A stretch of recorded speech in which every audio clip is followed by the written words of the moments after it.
Istreem Radio. Together we have the power. Hello, welcome. Sacha here, and welcome to the Audio Mango van, the elevated podcasting experience that we are now partnered with. My name's Sacha. If you don't know me, I have been working within the music industry for the last 25 years. And I am here today to tell you a little bit about our backstory, a little bit about what's going on, what we're doing with the radio, a little bit about me and why I'm doing this, and why I am inviting as many people, like-minded music lovers, to get involved in what we're doing next. So first of all, I want to thank you for listening, because listening is really the most important thing about radio. And yeah, radio is a really, really fundamental thing for me. It's a really important thing. And that's why I'm sitting here talking to you today. So I'm going to go a little bit back, if that's okay. And I'm going to go through a little bit of my backstory as to why I'm in music and what it's all about for me. This isn't just a job for me. Music is my life. And it is so important to me for so many different reasons. And that's really why I want to kind of go back a little bit on this backstory for this first podcast, and to tell you a little bit about where I come from and why it's important to me. So here we are on April the 5th, 2022, and we are getting ready for Brighton Music Conference. And I have been living in Brighton for the last 9 years, but I'm originally from Essex. Would you guess? I'm an original Essex girl, born and bred in Southend-on-Sea. And that is where my first 16 years of my life I spent, mostly. And I was a disco kid. And I always did love my music, but I was right into the discos in Southend.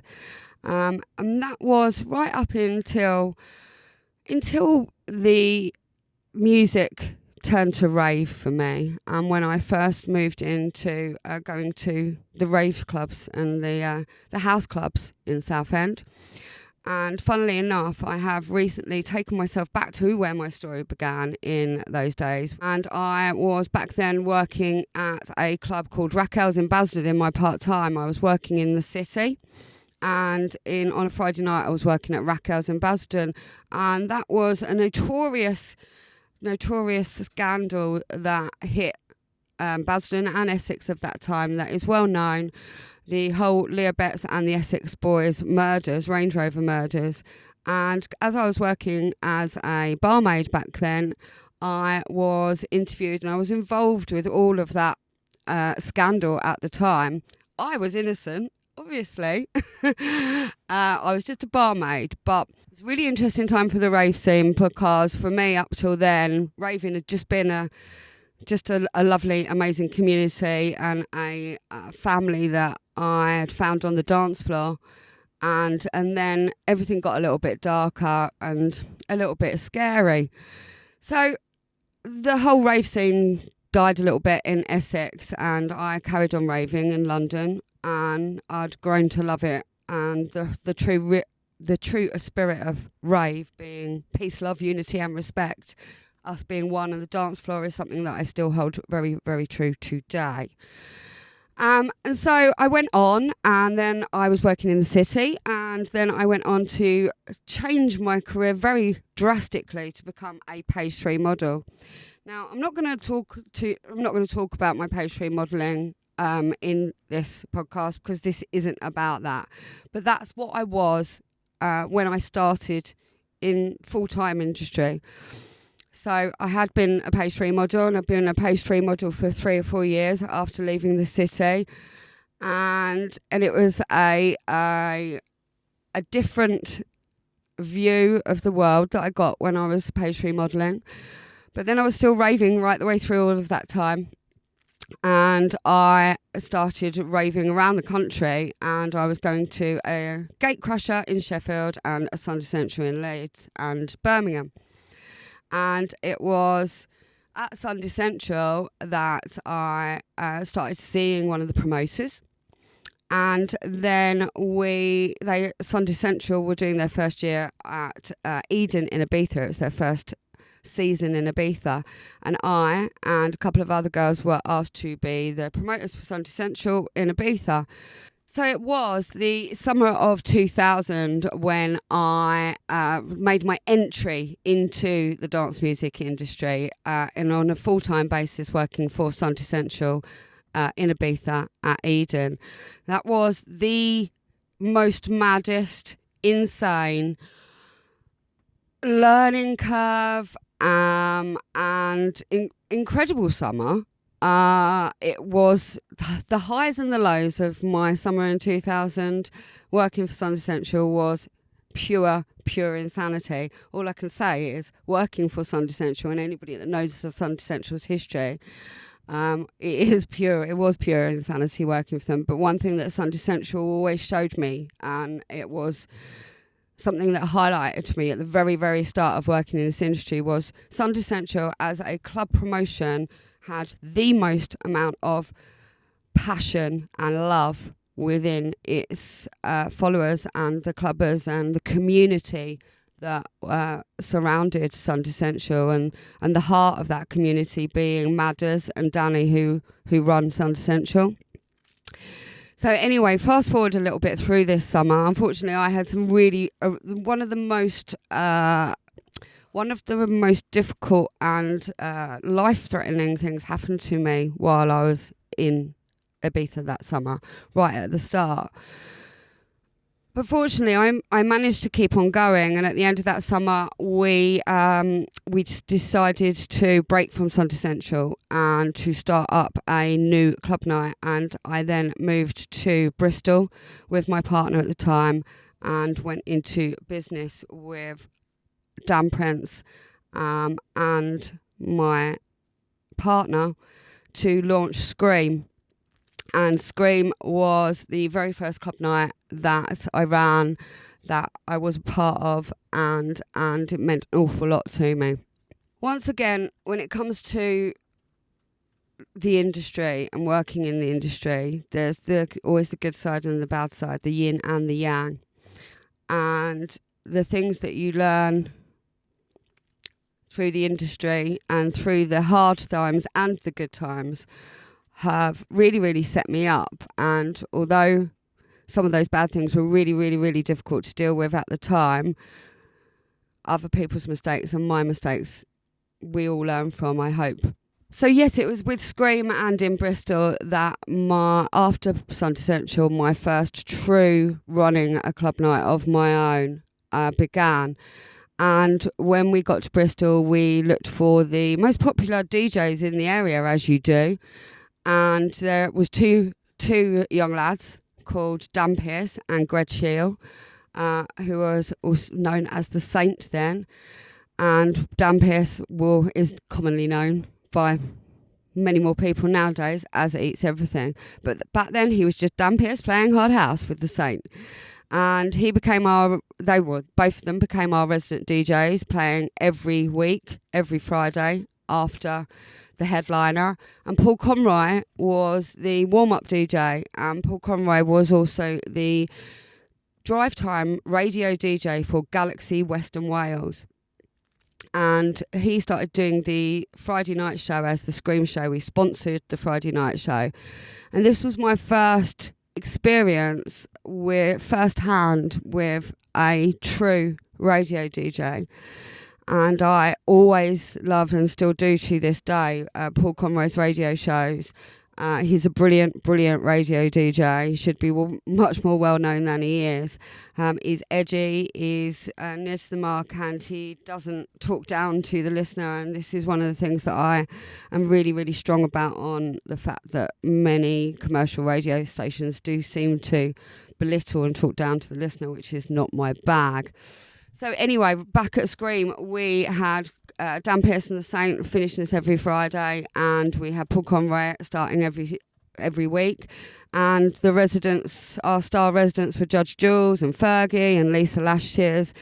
And throughout that couple of years, I spent an awful lot of time getting to know all of the ropes of being a true club promoter and what it's like to run an 1800 capacity night every week. So after Scream, as things do in this world, things move on, and difficult times for us personally and through Scream came about. And so it became that I decided to leave and I ran away to Ibiza, funnily enough, as you do. I went on to work for School Disco out there, and I did a good few seasons in Ibiza. After my return from Ibiza, I managed to bag myself a job in London at Serious Artist Management. Serious was owned and run by Judge Jules' brother. It looked after Judge Jules, Norman J, and a lot of the trance DJs back in those days. John Kelly, Scott Bond, Matt Hardwick, all of the Gatecrasher crew. And then we had the funky house side that Norman J was heading up. And I would like to give props out to Norman J and BE right here, right now, for being a DJ who, from the very start, I always given me the utmost respect, even when I was just a little girl in the office that nobody knows. And he's a true respectful DJ of the music and of the art. And Norman, to this day, I really hold in really, really true high regard. So thank you, Norman, for being there at the start of my artist management and promotion days. So my time at Sirius, I then got to understand the side of looking after DJs, booking DJs and managing DJs. And I started with a DJ called Oliver Lang. And I went on to look after Joe Mills, Filthy Rich and John Kelly. And then after 3 years of being at Sirius, I decided that it was time to make my break out on my own. And in 2006, I decided to tell my bosses that I was off and I was taking my DJs with me. That didn't go down that well with some people, but others were kind of, good luck to you, girl, go and do your thing. So in 2006, I left Serious Artist Management and I had been doing the promotions there for Serious at the Cross and for Dusted at Pasha and Ibiza. And I had been looking after DJs and I made my break. And in 2006, I started up Ideal DJs, which was my first DJ agency running on my own. From 2006 to 2010, now 2006 was a really difficult time. So in 2006 we had the smoking ban, we were on the end of a recession, and it was a difficult time for me personally again at that time. And even though I had absolutely no money to my name, I decided it was a really good idea to start up a business. So all I can say is, don't let anything stop you. I really didn't have any money at the time, but it was a passion, and the experience that I had, I wanted to do something for myself and to move forward in my own way. And that is what self-employment does for you. It does give you the freedom to make the choices yourself. So in 2006, I started Ideal DJs. I moved out of London because I couldn't afford to be there while starting up my own business, moved back to my roots back in Essex. So Ideal DJs Limited was born, and my close relationship with DJs and managing them and looking after them started. And my main DJ then was a DJ named Filthy Rich Wakely now. And our relationship and our teamwork and everything we did together became really, really close, really, really strong. And Rich helped me as a team to be able to build the reputation up of my agency. And so many DJs came through the agency from the teamwork that we were demonstrating, really, I believe, between me and Rich, and the work that I was putting in.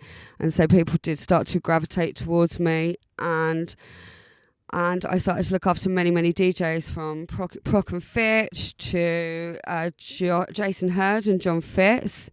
separately, not when they were herding fits. So many DJs that I can hardly remember all of their names.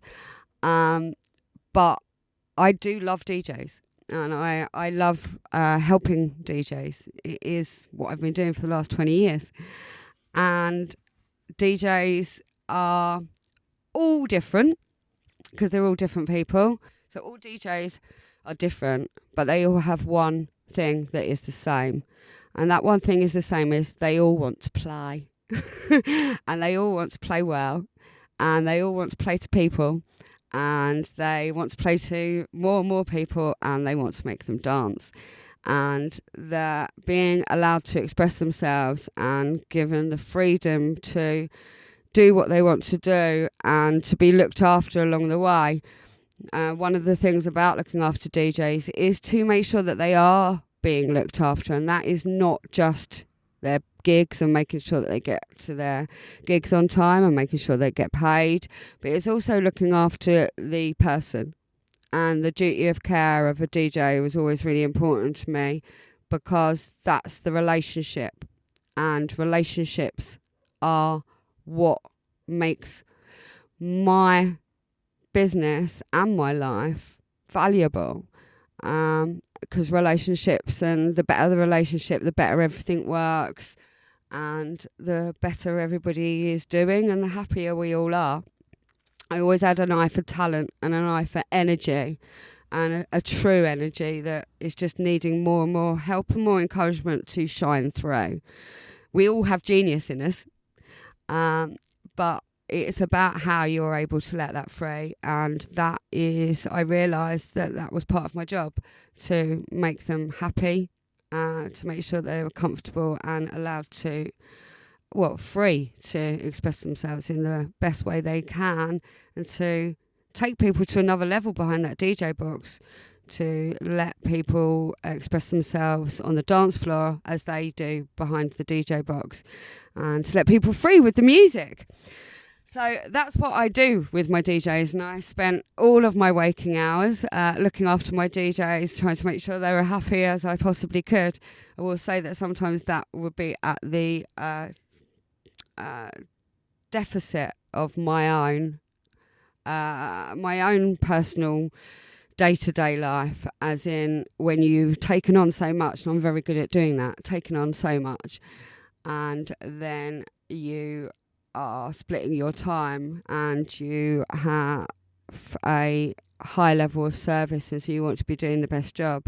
So you do go over and above and beyond for your DJs, and that is part of the job.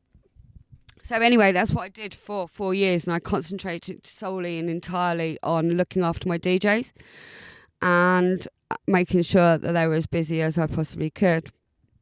But then in 2010, times were becoming even more difficult. So Ideal DJs was... The name Ideal DJs was born from me and my best mate sitting in our living room going, what do we want to be? What kind of service do I want to provide? And so we came up with all these different words, and then we put them into a thesaurus and came up with Ideal. And she went, what about Ideal? And I was like, Ideal, yes, that's what we want to be. And I liked all the connotations of how ideal DJs and ideal DJs, as in great DJs, and all of those things. So that was how the Ideal name first and foremost came about. So with Ideal DJs, I expanded my roster over the years. I started off with Oliver Lang, Filthy Rich and Joe Mills. And I went on to look after Elite Force, Lee Coombs, Meet Katie, the Young Punks, also known Hal Ritson from the Young Punks.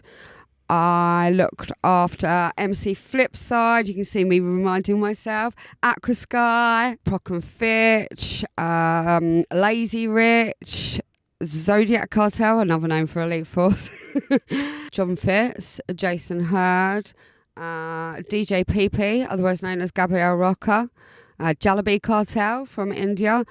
All kinds of DJs, basically. But there were certain DJs that were an awful lot closer. So some DJs I was just doing bookings. They had other management.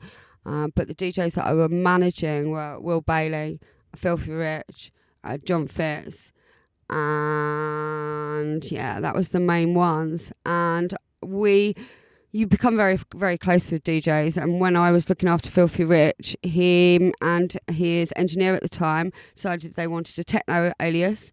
And so that was when Spectre was born and his whole label. So yeah, I went on to carry on with the DJ agency for 4 years, and then at one point I had a DJ called Dan Pearce who I'd been looking after Scream.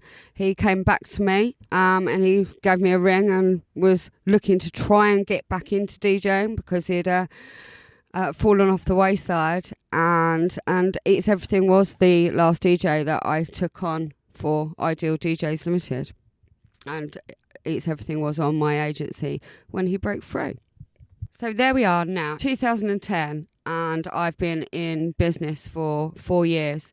Self-employed, Ideal DJs Limited, looking after DJs and sending them all around the world. Now, I will, in further podcasts, go into more in depth about my backstory of the first 10 years in the industry. But what I want to focus on and concentrate on now is my entry into radio and why radio came about for me. Having been a club promoter and having been a booking agent and DJ manager, I'd seen many sides of the industry. And at that point in time, I was going through a difficult point in my own personal life. Unfortunately, my mother was very unwell with addiction problems. And my boyfriend was also unwell with addiction problems. And the industry was really, really difficult at the time. And many of my DJs were all over the Beatport charts and doing really well on a musical level. Had so much great music coming out, and I had so many great artists. And I felt very, very frustrated at the time that it didn't seem to matter how hard I worked. I was not able to still get them the level of work that they needed, or the level of attention that they needed, not just needed, but they deserved for their music. And there's nothing more frustrating than, as an agent and a booker, when you've got a load of really, really talented artists and they're all working really hard and you're working really hard and you're still just not managing to get through to where you need to be as a whole. And so as an agent and a booker, you have a lot of worried DJs sometimes, and you know what's going to be happening, and the DJ life is very unstable. And so it was at this time that I was like, what am I going to do now? What can I do to take my business to another level and to help support all my DJs and for it to all start working? Because, you know, at the end of the day, I was working really, really hard, but not earning much money. And so I was kind of digging deep at the time as to, like, what do I do? Do I stay in the industry? Is this right for me? All of the personal things that I was going through were really, really difficult. And so it was in 2010 when I, having unfortunately put my mother in rehab, I was then off to my very first Burning Man. Now, I was taking my DJs to Burning Man. I didn't really know anything about Burning Man at that time. My DJ Will Bailey had been there the year before, and a guy called Jeff had contacted him on MySpace back in those MySpace days, and had contacted him and invited him to the desert. And Will had gone off to the desert in 2009 and come back. And so the next year, Jeff had come to me and said, do you want to come this year and bring more of your DJs? So that's what I had been organising for some time throughout all the nightmares that were going on in my personal life. I was still working my arse off trying to make things work. And I had organised everything, and we went off to Burning Man, and it was my first trip to the desert. Now, for those of you who haven't been to the Burning Man or have never heard of it, Burning Man is an art festival, and it is a festival like no other place on earth as far as I'm concerned. It is out in the desert, 8 hours north drive from Vegas. And Burning Man is created by the people that go. It's created by the community, and it is run on 10 principles of how you live within your community when you're in that desert. Everybody brings their own sound systems, that everybody brings their own supplies. All Burning Man really provide is the toilets, the portaloos, and you go to the desert and you create your own community and your own camp. And the reason I talk about it so highly is the fact that it really did change my life. I walked into the desert a very stressed, unhappy, worried, and struggling in very, very, very many ways on financial levels, personal levels, business levels, the lot. But still made it to Vegas, and I was there with Rich, Filthy Rich, and Will Bailey, and we were driving up to the desert together, and it was quite a trip.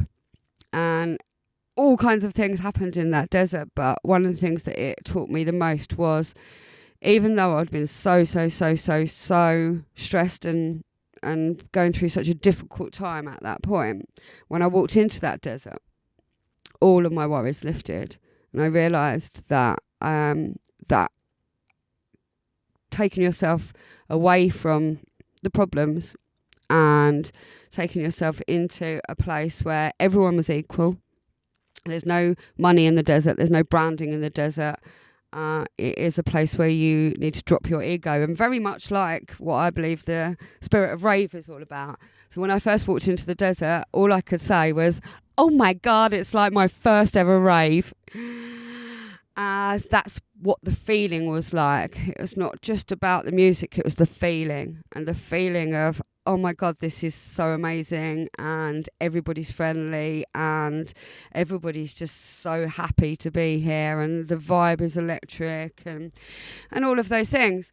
So 2010, Burning Man, I spent the whole week in the desert, and a lot of things happened, and I ended up leaving the desert on my own. And it was a journey that taught me so many things. And I came back, well, in that desert, I was standing on the Tower of Babel with a DJ called Elite Force, otherwise known as Simon Shackleton.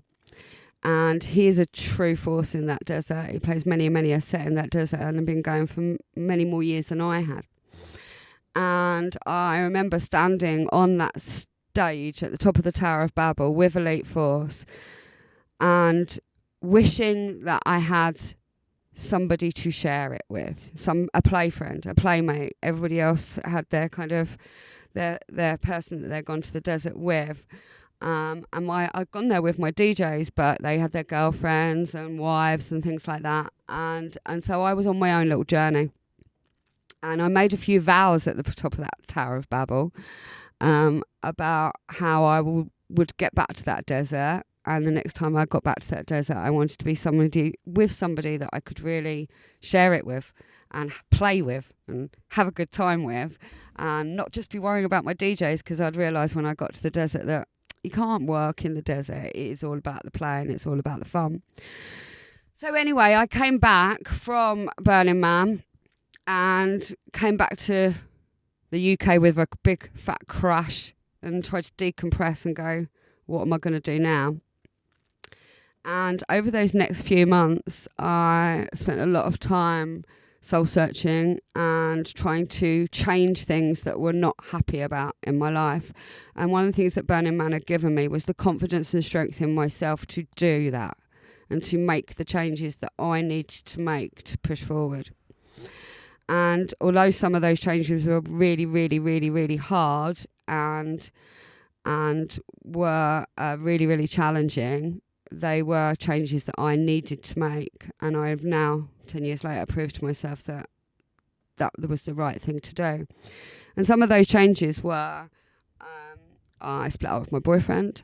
I had to disconnect from some toxic environments that were really damaging for me. And I needed to do something to make my business and everything that I was doing work for me. And it's not just on a business level. You know, I've never been in the music business for the money. We all need money to survive. But I was taught that money is the greatest expression of your creativity. And if you're struggling for money, then you need to get more creative. That was what my life coach told me. So when I came back from the desert, I spent a lot of time researching and looking and trying to work out what I should do.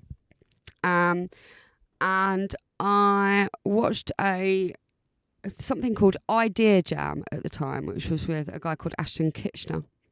And he was talking about being a content provider and how we can all be content providers of a professional level with the technology that we now have at our hands.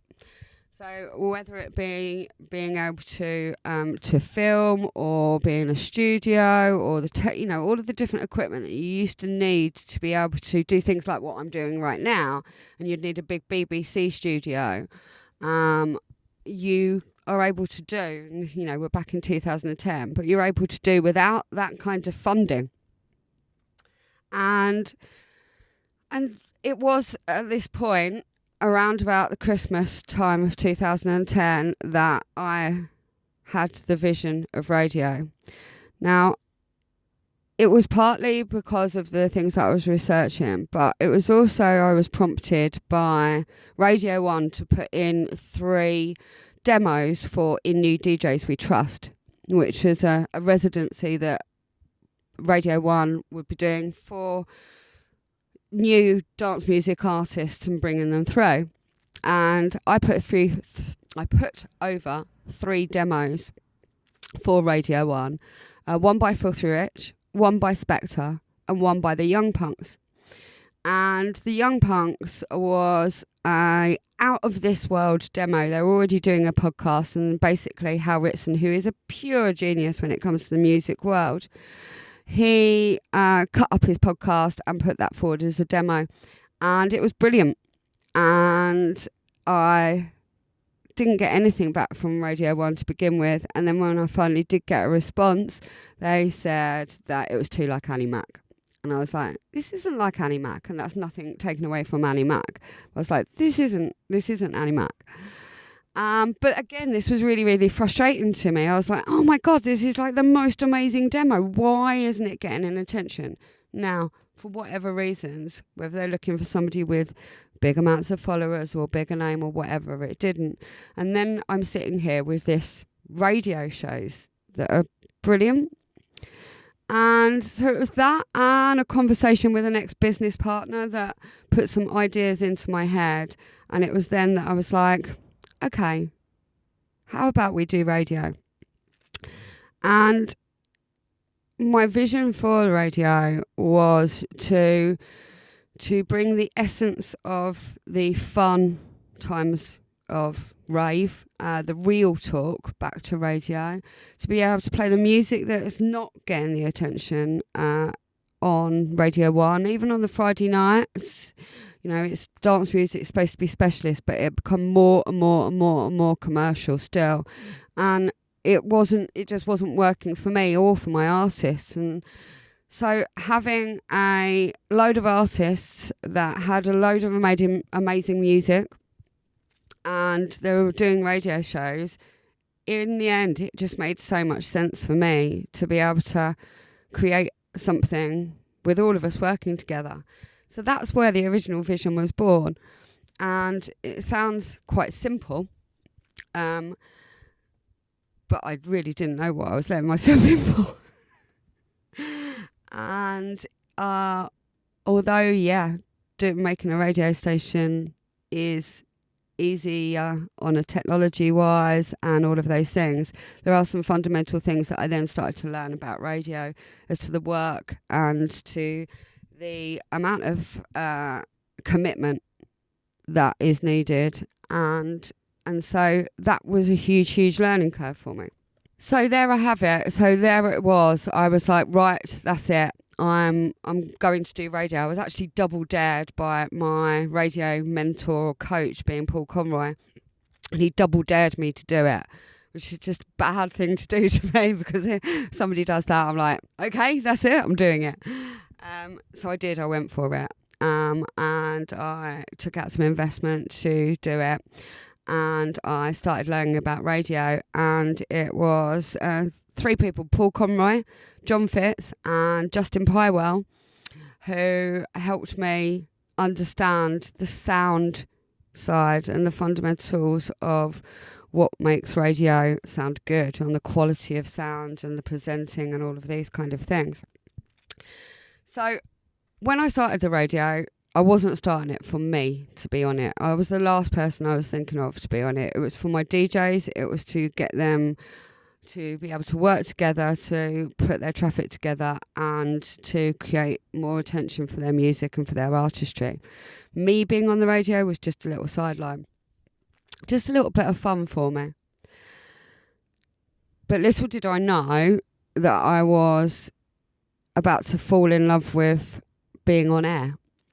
And I was absolutely terrible when I first started. I remember my first show, and I left the mic up while I was singing along and sounded absolutely hideous.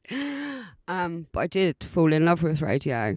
And one of the things I didn't realise at the time was that I was falling in love with it as a need and a must, because it had become the place that I was happiest. And whereas things were tough in the rest of my world, when I jumped on air, everything else paled into insignificance, and I felt free again, and I had a community, and I was able to reach out, even though I wasn't seeing anybody at the time and wasn't really talking to anybody other than work-wise. I suddenly had this outlet, and I became addicted to this outlet. And because it was my station, I could jump on whenever I wanted and whenever there was space to do so. I started doing just that. And there were days and weeks that I'd spend 5 hours, 6 hours, 7 hours on air, just because for the thrill of it, I was feeling so good, and I had people to talk to, and I was just really, really finding my feet with it. And I really do look back on that time, that first year for me, as such a learning curve of throwing myself into the hot seat and just rolling with it, and finding my true love of what being on air is all about. And the thing that really, really started to hit home for me was the community that I was building. So whereas I've been doing it for the DJs, and I thought I was doing this for a business level, all of a sudden there was this community that was reaching out from here to Lebanon, to China, to Japan, to all kinds of places. And I had all kinds of DJs on the station. And what I should obviously mention, which I failed to mention already, is I kind of did radio backwards. So whereas radio is always known as the audio medium, I knew that streaming was coming, and I thought that this was what our DJs need to do to give people a better connection to watch them and to listen to them. And so I created a self-hosted visual streaming platform and created the Ideal Club World, which is what we called it, or I called it, and created the Ideal Club World as the first, and I do know it was the first live and visual radio station out there. We started at the same time at Boiler Room TV and Be Out TV were doing their whole thing, but mine was all about radio. But I say ours because I always think of the radio as ours. It's not about me, it's about us. Without you, there is no us. So we were learning a load of technology about streaming and how streaming works and what doesn't work with streaming and all of the different technology of all of that. And what I was building, I soon realised, was a community, and I was quite needy at the time. And the community that I created was a diehard community that still holds strong today. And that community became the fuel that fed me. and the love that kept me going, because there were times I was like, why am I still doing this? And different DJs, one of the things about radio is you go through a lot of DJs, people decide to do it and then decide not to, and then decide to do it again, and all of these kind of things. And because it is a real commitment test, radio is all about being there at the same time, at the same place every week or every month, and that whole commitment thing. And one of the things I know about people that are looking to become DJs is, one thing I'll say to everybody is the level of commitment that you need is a serious amount of dedication. And that's a really important thing to realise. But that community, that dedication that I was giving to the radio, that community started to literally be the air that I breathed. And it kept me going. And through the hardest and saddest times of my life, and there were many, many, many, many times that I was crying my eyes out on air, because the music brings an awful lot of emotions, especially when you're feeling emotional. And I tried to hide my emotions, and I tried to hide the fact that I was welling up on air. And fortunately, in those days, the quality of the visual wasn't so good that people couldn't see it so much. But I went through a real process of building my confidence that I didn't even realise I was really doing. So I was building my confidence, and I was building a community with the love that I was putting in. And our tagline for the Ideal Club World was reaching out for the love of the music. And so I continued to do that. And so a few DJs left the roster because they decided that I was spending too much time on radio and not enough time on them, which, such is life. Maybe I was, maybe I wasn't. But I then realised that the buzz that I was getting and the love of what I was doing was a far, far greater level than just looking after DJs. Not to say I don't like looking after DJs, and I still do. But for a greater level for me personally, I needed to spread my wings a bit more. So that was it, the first year of the Ideal Club World. The first year of the Ideal Club World was raw and underground in the extreme, and I'm glad there wasn't millions of people watching, because I wasn't very good then. But it was my testing ground. But then I had obviously lots of DJs that were used to DJing coming in, and everybody was really, really, I know now, attracted by the kind of love and the community and the sharing and the support that it gave to all of us. It wasn't just for me. The people that were listening would come into the chat room every day. They would always be talking on Twitter, and we were all becoming closer and closer as a united music family across the world. And I was very, very, very proud of that, and still am to this day. And that, for me, is the most important thing about radio, music, and our community. And the friends I've made from it, and still do, and the freedom it gives us. And again, this freedom in our radio is a really, really vital point to me and to all of us, because there is many places that you are told what to play, told what to say, told how to act, told what kind of music you should put out and what you shouldn't, and that's not what this bag is all about. This is a place where people are free. It's a safe space. My radios have always been a safe space to play and say whatever you like, and to be able to do it freely, because I believe that's when the best and the most golden creativity comes out. So we're a year on, and I'm working my way through the radio, but it's hard on my own, really, really hard. And there are a few DJs that have come along, and there was one DJ that had started to really stick out to me. I'd first come in contact with him when he was a promoter for Hurghada, for Ministry of Sound in Hurghada, Egypt. So I'll try to rerun. So I first came into contact with this DJ who became very important and is very important. when he was promoter for Ministry of Sound in Hurghada in Egypt, and he booked 4 of my DJs. And seemed like a really nice promoter, paid all the contracts, paid the deposits on time, signed the contracts, and did that whole thing. And then when he'd come back from Egypt, he'd applied to the radio and started on the Ideal Club World about 6 months after I first started it up. And this DJ was a DJ called, at the time, Walter Wall. And Walter Wall... He's lurking around. And so Walter Wall had started broadcasting on the Ideal Club World.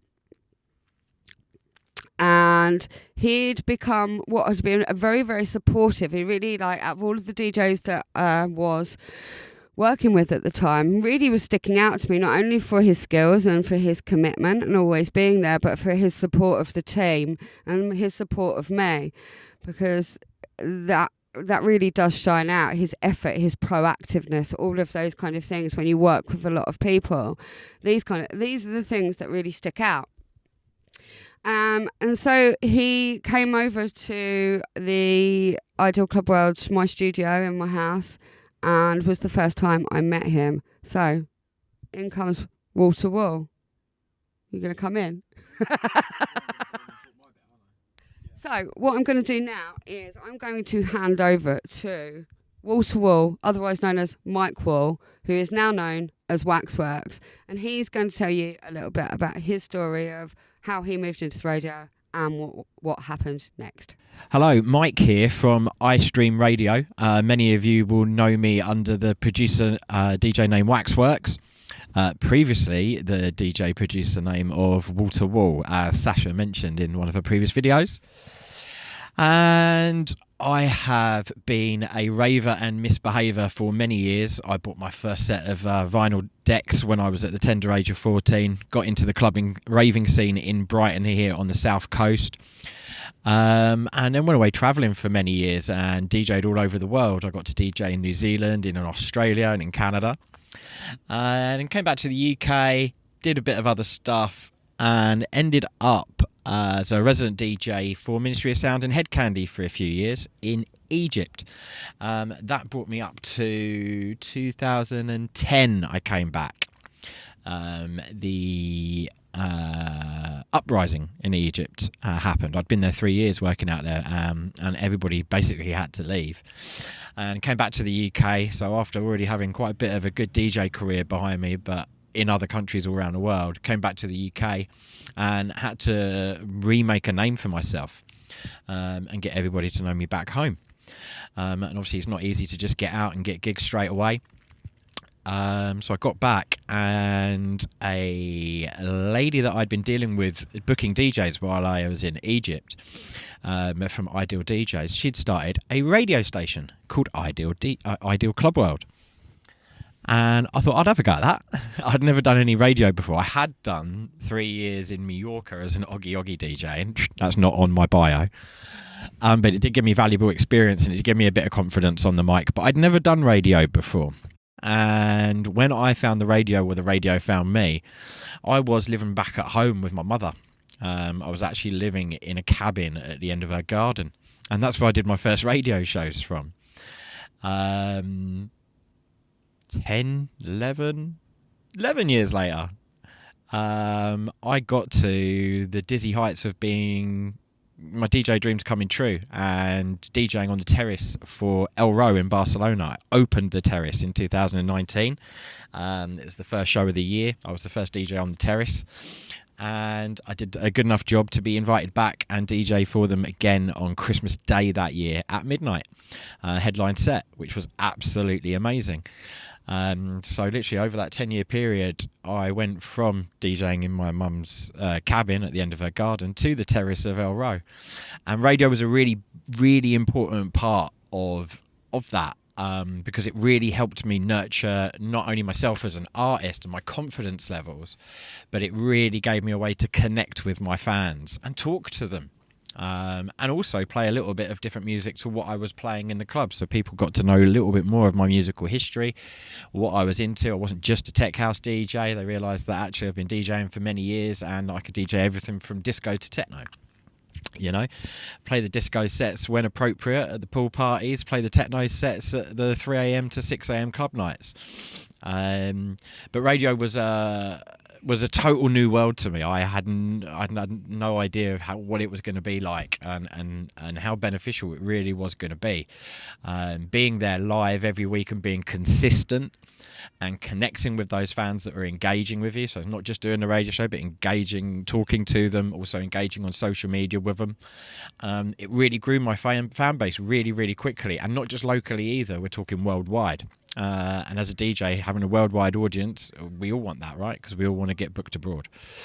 So it was a massive, massive help and stepping stone in my DJ career. I went from being DJ wall to wall, which wasn't a name that my manager, now wife, Sacha, was too fond of. But that was actually a props to my pops. I was a young DJ at the time. He used to own a carpet shop called Wall to Wall Carpets. And I said I'd be DJ wall to wall because I always had the dance floor packed wall to wall. It worked for a while, but yeah, it became a bit cheesy in modern times. So I rebranded under the name Wax Worx.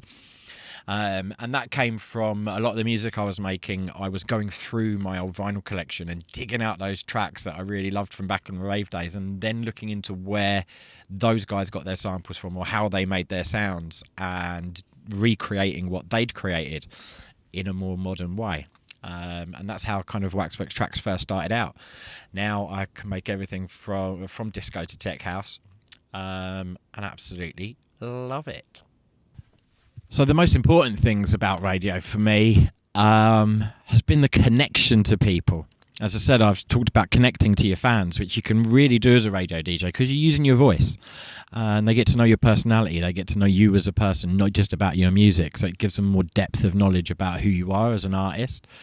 But it also connects you to other artists as well. So, you know, supporting people in and out every week, doing your hashtag now playings and tweeting them and then connecting with you and seeing you supporting their music.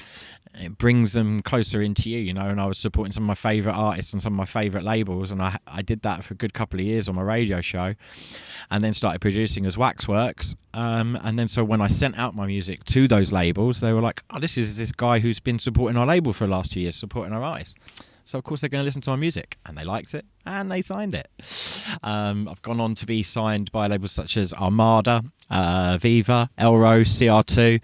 And also started my own record label, Shanghai, which ran for a couple of years. And that was supporting up-and-coming artists. So, you know, not being all about yourself. Giving back to your community and giving back to the up-and-coming artists is a really, really important thing for me. I love nurturing new talent and finding out about new hot people and going, yeah, you know, these guys are good and they can get more exposure, and giving them that exposure. That's been a real blessing to be able to do that for other people. I've had artists on my Shanghai label before they blew up, as they say, such as Ben Sterling, Frankie Wah, Reblock, and all these guys have gone on to do really great things, and it fills me with a bit of pride to know that I was there at the start of their journey supporting them when they needed it. So yeah, as well as the radio being beneficial to me as an artist, and then being beneficial to all the people I was supporting, and talking about that community that builds, it's also given me lifelong friendships, and a wife. So yeah, we fell in love on the radio, and we ran off to Burning Man and got married in 2014. So we became a couple, and Wax Worx became a thing. And we've been together moving forward ever since. And some of the DJs on our first radio station, Ideal Club World, have gone on to be personal friends of ours now, lifelong friends. One of them married us in the desert, one of the DJs, and one of them was our best man. And just staying connected to those people and seeing them, the people that are on the team, all connecting with each other, and making lifelong friendships as well. You know, relationships are a really important thing, and it's not just about romantic relationships. We all need to have those good and positive, healthy relationships with people, like-minded people that are into the same things you're into and into them for the same reasons as you are. And when you connect with people and you resonate and you work together, amazing things can be achieved. So where are we now? iStream Radio is just over a year old. We've rebranded and relaunched during the pandemic, during very hard times. But we're going from being a 1-channel station now to being a 3-channel station. Here we are together. And obviously for us, the greatest thing that the radio brought us was love. Each other. And we're no longer doing it on our own. and not doing it on your own is fun. Nobody wants to be alone. We have a drop on the radio station now which says you're not alone. And that is a really, really key thing for us. So I'm no longer alone. I'm no longer alone. Mike's no longer alone. And each and everybody that's in our community that we do reach out to with love, support, connection and realness, don't we? And respect. And respect. This is what keeps us all going because we need that in our social world. More than ever right now. More than ever, which does lead me to where we got to in 2020 as when the pandemic hit and when the worldwide crisis hit. And obviously this was a time that threw everybody out of their comfort zone. And a really difficult time for us all where the connection was suddenly broken down in a way that had never been broken. We were no longer able to see each other or see for our friends, see our families, even leave the house. But the bright side of that for us at the time, and for anybody that's in radio and TV and that side of things, was that all of a sudden the traffic and our audience threw the roof because everybody was at home all of a sudden, or everybody was not working. And so people were looking for online ways to connect. And not just online. Obviously our radio is online and it will always be online. Online is what we're all about because you can't be a global radio station on the FM dial. So our global online world is the crux of it for us. And so we're here now in March 2020, weren't we? And everything's stopped. The DJ world stopped. You lost all your gigs overnight. Overnight. Like everybody else did. The events industry ground to a halt. And we all stopped going out. And so we saw, didn't we, everybody jump on, all the DJs just started to jump on live streaming. Everybody started live streaming. Even people that weren't DJs just live streamed in their kitchen with a DJ setup just to say that they were DJing. Really, they were making dinner, but it didn't matter. People were watching. But that was great to see for us because having been streaming for many years at that point, we've been going, come on everybody, let's stream. Don't be shy. Don't be shy. And it took a pandemic and a crisis for everybody to go, oh, all right then. Yeah, to crawl out of the woodwork and come out their comfort zone a bit, which was great. Which was great, yeah. And it was great to see people, great to see people making that connection. So to begin, and getting a taste of what live streaming's about and the drawbacks as well, all of the things that we've learned over the years, Facebook cutting you down and there's no point in doing it on Facebook. And where can you live stream these days that you're not going to be getting taken down other than our platform? There are a few places that you can. There's Mixcloud and there's Bandcamp. So and I'm not going to say there aren't other places to stream, but the streaming side was really critical to us. And so the pandemic's hit, and we spent the first month, didn't we, getting ready to do a BMC show, because BMC was supposed to be happening that April. Was it that April? I can't remember. But it'd been delayed, didn't it? And it'd been delayed till September or whatever. And so we were trying to do something because obviously the crisis had stopped the actual date. So we were going to do something. We did a virtual BMC. We did a virtual radio show to begin with to promote everything that was going on. Something that we could do while in lockdown. And so you did a BMC radio show with. We did, and we interviewed Danny Howard, Fatboy Slim, Nick Hartnell from Orbital. So I remember planning the show in the garden all week. and we managed to put it together with Billy and Nikki and the BMC team within a. Well, that's it. Another within a big week. part of it was that Billy, who runs BMC, you know, obviously with it all being cancelled and put off, he was in a bad place. You know, he was worried. He was worried about how he was going to be able to pull it all off. You know, so much work goes into the logistics of it all and everything, and it all falling down. It was like last minute. And I remember waking up one morning and saying to Sash, why don't we do something for BMC? And we went in the garden, and like she says, we sat down and we planned it all. And it was such a great energy booster for everybody because we got to go out and talk about it all, and it made Billy feel better, and it made me feel better, and it made everybody that was involved feel better. Yeah. And we got to talk to some really lovely people. So at the time, we were taking the positive side of the fact that even though Mike had lost his gigs, we still had radio, and the radio was online, and the radio traffic was going up, and everything was okay. But at that point, I was licensing another brand's name to do radio, and things become difficult with the people that we were licensing off, and so things have become difficult in lots of ways. Again, not just for us, obviously, the pandemic and the crisis, and how it was affecting people's mental health and all kinds of things that were kicking off. And you specifically hit a very, very, very difficult personal situation within your family. And because of that, our whole life turned upside down for a long time, yeah. For quite a while. But our life turned upside down, and we had to start to look at our lives and what we were going to do, and how things were progressing, how we wanted to move forward, and who we wanted to move forward with. Yeah, totally. And I think it's good to say, like, you know, we always are honest, and everybody in this industry, I know, have always questioned themselves at some point. Do I carry on being a DJ? Do I carry on being a DJ manager? Do I carry on doing radio? Do I carry on even bother mixing? Shall I just give up on this dream? Is this a real job? Blah, blah, blah, blah, blah. And we all, all artists and creative types all have this kind of struggle, I believe. At some point, yeah. At some point.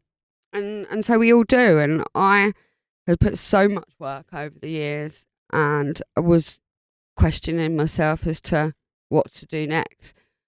But there was this one thing, wasn't there, always, that the fundamentals of what we love about the radio, about the music, about our culture, about our scene, were the fundamentals that we were like, we take away all the crap, take away all the stuff that's going on. What do we want to really do? And it was in the summer, wasn't it, in July 2020, that while going through a difficult time in personal life, not between us, but outside circumstances and things that are impacting us, we sat together in the garden, and istreem as a brand was born. The istreem dream was born. The istreem dream was born. I've got it all written out, just like I have my original Ideal Club World written out. Yeah, and what we realised when we were doing it is that a lot of our core principles and everything, the reasons that we do it, haven't changed. No. We've just got a lot more knowledge now, 10 years down the line, of what exactly we want to do. We're much clearer with our purpose, which isn't just about music. It's the community and unity part of it is so fundamental. It is everything. It's everything, you know, and it's we want to be a worldwide station, but we want to have influence locally as well, and we just want to bring people together and give them a safe space to be able to be themselves in, and support them in every way that we know that we can with our knowledge and experience. Exactly. I look back at my radio life. Obviously, I've had a long-term life in working within the music industry and the dance music industry specifically. But I look back and go, you know, when I went into radio, I had no idea what I was doing, really. You know, I knew a lot about music world and raving, you loved radio and itself. I loved radio. I'd always been a radio fan. I was a radio listener. I listened to Chris Moyles and Chris Tarrant and Chris Evans and a lot of Chris's on the radio. But there was some bloke on Radio 1 that was quite good for a few years. and Paul Conroy obviously, I used to listen to his Sunday show every week in Bristol, and this is the radio that I loved. So although I loved radio, I didn't know anything about working in radio. I was a DJ manager, I was a club promoter, I was all of those things. I went into radio thinking, oh yeah, I could do it. And many times I was like, fuck, can I? Can't edit out that one. Just how it is. Can't. You know, I was like, Real. fucking hell, what have I let myself in for? Because radio is a daily grind. There, you know, when running a radio station, there's no days off on radio. And Not when you're running it. Not when you're running it, and to make it work and everything. And keep everybody happy. And yeah, your listeners and your DJs. Keeping everybody happy is a task of life that I try to do my very best, but it's never easy. And you can't always keep everybody happy. You know, people go through different things and different reasons in their life, and all kinds of things. So we're all moving through our journeys and through our path in life. But what I do see now is that the last 10 years of doing radio and understanding all of the different elements and the fundamentals of what works and what doesn't, and what works in streaming and what doesn't, has given me the confidence and the ability and the know-how and the knowledge and the understanding and all of those things, isn't it, of throwing yourself into something to be able to do what we're doing now. Yeah. And to be able to actually be able to deliver, to be able to invite people and be confident that we've got something for everybody. And this is what iStream is all about. iStream started in January 21. We're now April 22. And last year was the hardest year of your life, wasn't it? Yeah, hands down. It wasn't easy for me either. No, yeah, I went through a terrible crisis. It was a massive family mental health crisis, which impacted the whole family and myself. And tragically, I lost my brother in 2020. So, you know, he was the closest person to me on the planet. So to have gone through all that and have something to hold on to and give birth to during all that has been a blessing. And it's not only helped me. I know that other people were talking to one of my DJs yesterday, one of our DJs, and he said that if he didn't have iStream through the pandemic to focus on and have somewhere to put his focus and energy of his music into, he didn't know what he would have done. Something to keep you going. Something to keep you going, yeah. And that's another real key part of it. It gives you a purpose, gives you a team to be part of, and something to be excited about. And you're not alone. Yeah, and I mean that's the fun. That's the crux of life and working through music and working through life in general is it's not always going to be a walk in the park. No, and shit happens. Yeah, shit happens. Yeah, and you know, and in the DJ world, it's very word singular, but isolating, I guess. You know, like it's every man against himself. Everyone trying to be better than each other. Everybody wants the gigs this geezer's got, and all of this competitiveness. Yeah, and actually, I think that's destroying our scene. It's not what I got into the raving about. You know, I got into raving for unity and community, and I know we keep saying it, but I think in these times more than ever, we need it more than ever.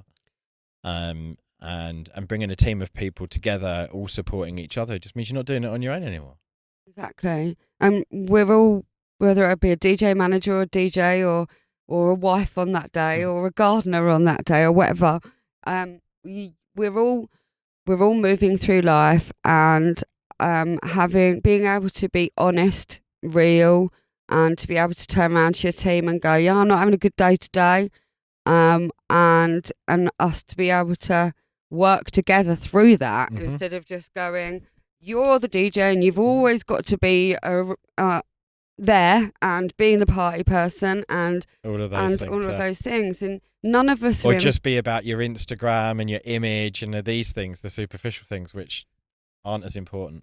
They're not as important, and Instagram followers are not as important as music, and it is something as a radio station, and both of us are very strong on, as to the fact of we're not interested in how many Instagram followers you've got. First and foremost, we're always interested in your music and you. You know, as a person, as a team, you are more. Everybody's more than just a DJ. Yeah.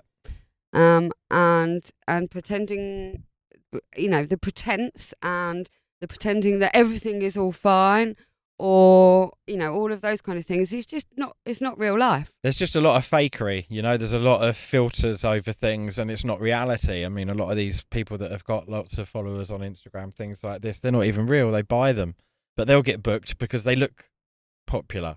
And then these kind of DJs get booked and they don't do a great job, and they wonder why there's no atmosphere in the club. Exactly. And this is the moralistic part of what we are doing with istreem, and reaching out to everybody that is looking for something to be a part of, and somewhere that they can express themselves, and musically or vocally, both, and in whatever way, and have a supportive team, and if they're the way we've designed it is hopefully, and you can come and have a look, and just go to istreamradio.com to have a look at everything that's going on. That's istreem with a double E. That's istreem with double E. This online platform, we have developed it, and we've been spending an awful lot of time in the last 6 months while building the brand and establishing us as a new brand and radio station, is to develop platforms that are open for all and attractive for all. So whether you be an established artist, whether you be just getting into the scene, and also something that is obviously attractive to the listener. It can't just be attractive to the DJ. It's got to work for the listener as well. Most importantly, the listener is the most important for all of us as artists. And so that's what we're doing now, isn't it? Where we are. And that's why we are sitting here, and we are now reaching out to you at home, wherever you are in the world. The global underground. In the global underground. We want you. We want you if you want us. And we want to tell everybody that we have a space for you. So the way it's working is this. Up until now, we have had one channel, one stream that everybody has been on. And what we are doing now is we are splitting our radio channels into 2 channels, and launching istreem TV. istream.tv. So when I said earlier we're doing radio backwards, so I started off doing radio as live and visual. We are now splitting our channels so that our radio channels are audio only, and that our TV channel, which will launch at Brighton Music Conference live on the 26th of May. The TV channel is a true TV channel. Think those that are old enough, think Rapture, Clubvision, Hitman and Her, and MTV, all boiled into one. And that is the way we have designed it, so that it can be attractive and work for everybody. So right here, right now, we are putting together a schedule for the Radio 1 channel, which is going to be entirely curated and programmed and invited by us. And so we're going through our friends and the people that we've known and loved throughout in the industry. People that we look up to, people that we respect, artists, obviously, that we respect, but not just DJs. We're looking for news reporters. We're looking for podcasters, spiritual gurus, meditator. Anybody that wants to have a platform and an audience that they want to connect with, and that maybe wants something different to being hosted on the big tech platforms. Exactly. It is a crucial thing for us that this is an independently hosted platform. We are not hosted by Facebook or YouTube, and although we of course use all of those channels to let everybody know what we're doing, our platforms are independently hosted. There are no takedowns. It is high quality, professional audio and visual quality that you will be getting, and that is something that we pride ourselves on, because it's we all want to sound good and look good. Who doesn't want to be on the telly? Who doesn't want to be on the telly and who doesn't want to be on the radio, Yeah, really? That's it. So we have two channels, Radio 1, which is going to be, is being programmed by us right now. We are talking to the great and the good, and so those established artists, experienced artists, and you know who People with something a bit to say as well as just play. That's what we're looking for. People that are out there talking about what's going on in the world and what's important in the world, reaching out with love and unity. Yeah, people with stories to tell, experience to share, yeah, and knowledge to pass on. So I'm not just talking about the older guard. Obviously, there are lots of different types of people that have got different stories and different knowledge. Different skills as well. Some of the skills. Kids coming through, like some of the skills they've got on social media stuff and just the way that stuff's delivered is different. Exactly. So that's Radio 1. So I invite anybody that would like to contact me or Mike or both of us that believes that they would really like to get involved in this or just like to know more for the Radio 1's schedule, then just get in touch with us, and all our contact details are on the website. So, istreamradio.com. istreamradio.com. So on to Radio 2. So Radio 2 is a subscription channel, and it is a subscription channel which is kept at the as cheap as I can possibly make it, but to actually make it work. And this is a promotional service where it is open for all. We have opened it up to 100 DJs that we are taking on before BMC. So in the next 2 months, we are creating a unified DJ movement across the world, and we invite DJs from across the world to sign up. There is only 100 spaces. Well, there's less than 100 spaces now because it's already opened. And you can be a talk show. It could be a street music mix, just a mix of music. You can be mixing and talking. You can do whatever level you're at. Yeah, you can do whatever you like, however you like on that stream. And if you want to progress, we're going to be there to give you a bit of support and advice on what you need to do to progress, if that's what you want to do. Some people just want to put out a mix once a month, and that's good for them. Other people have more ambition and drive and want to do bigger other things and producing and this kind of thing. And obviously we've got a wealth of experience in all of those areas as well. And that's it. So whatever channel you're on, you become part of the iStream family. And we, as the DJs and presenters that are going to be on Radio 1, they're also some of them are going to be grouping together to become mentors. And so we're going to have a mentorship that's open, a mentorship program that's open for some of the artists that are coming through from the Radio 2 channel. So hopefully we'll be able to build them up to be able to get to the Radio 1 and to have that kind of ambition to work towards. Yeah, and get to be on a channel alongside much bigger artists and get them a bigger fan base.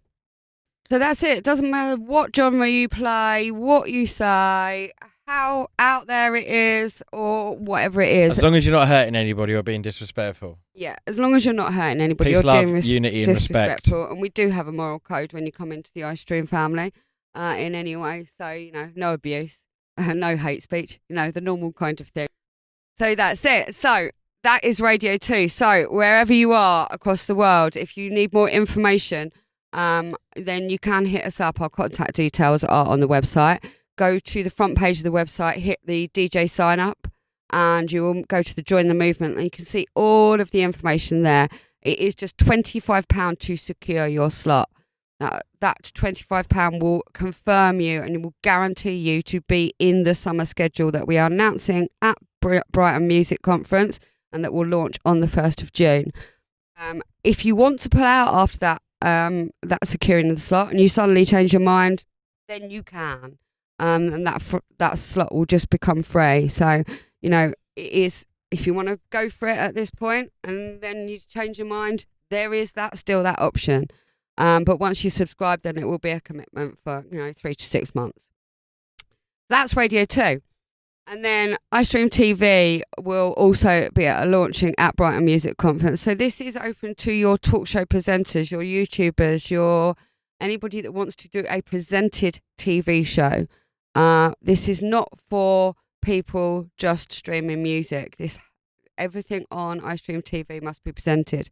We're going to be having music videos. We've got music videos on there at the moment. So if you go to istream.tv, you can see our platform, and that's just a sneak preview as to what will be happening when we go live at Brighton Music Conference. And that platform is open for applications. So we're going to be programming that as well. But that is open for applications, and that will also be aligning with Radio 1 for special event broadcasts. So live broadcasts from clubs where we're going to be not just broadcasting the mix and the DJ, but we're going to be live reporting from festivals and clubs. From the dance floor. From the dance floor. Getting out and talking to you ravers. Yeah. Is this DJ playing right now really good? Is he as good as he said on his Instagram post? Let's go and ask a few people in the audience. Have a bit of fun. Exactly. It's all got a little bit serious, and I think, that's what we're going to be doing out there, is getting out there and having a lot of fun and talking all to you crazy raver kids out there.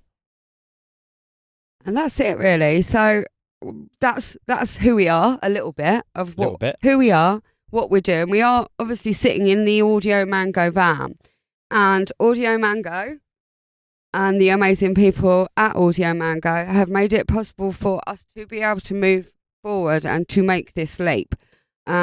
We will be taking the Audio Mango van around the country to start with. We're going to be interviewing lots of different DJs in it and taking it to lots of different festivals. So if you want us to come to your festival, or you would like to record in this amazing studio, which is of BBC quality sound and tech, to your door, or to your festival, or to your club night, or wherever it may be, then just get in touch with me. Let's talk. We're going to be situated at the BAI 360 with the Brighton Music Conference crew, and we're going to be interviewing lots of the delegates and the people that are passing through the conference over the 2 days, just to encapsulate the magic of the affair.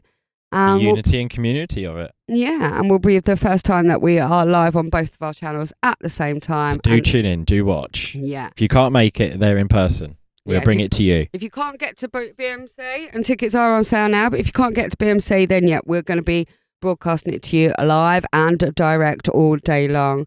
And going to be some fun. So our last thing to say to you is we are reaching out to all of you for this unified musical movement that we feel very, very strongly that there has never been a more important time for us to connect with our love and our music, to try and break down some of this division and separation and disconnection that we've got in our world right now, and come together with love, fun and music. So if that sounds like something you want to be getting involved with, get in touch. Then you know where to call. iStream Radio. Together we have the power.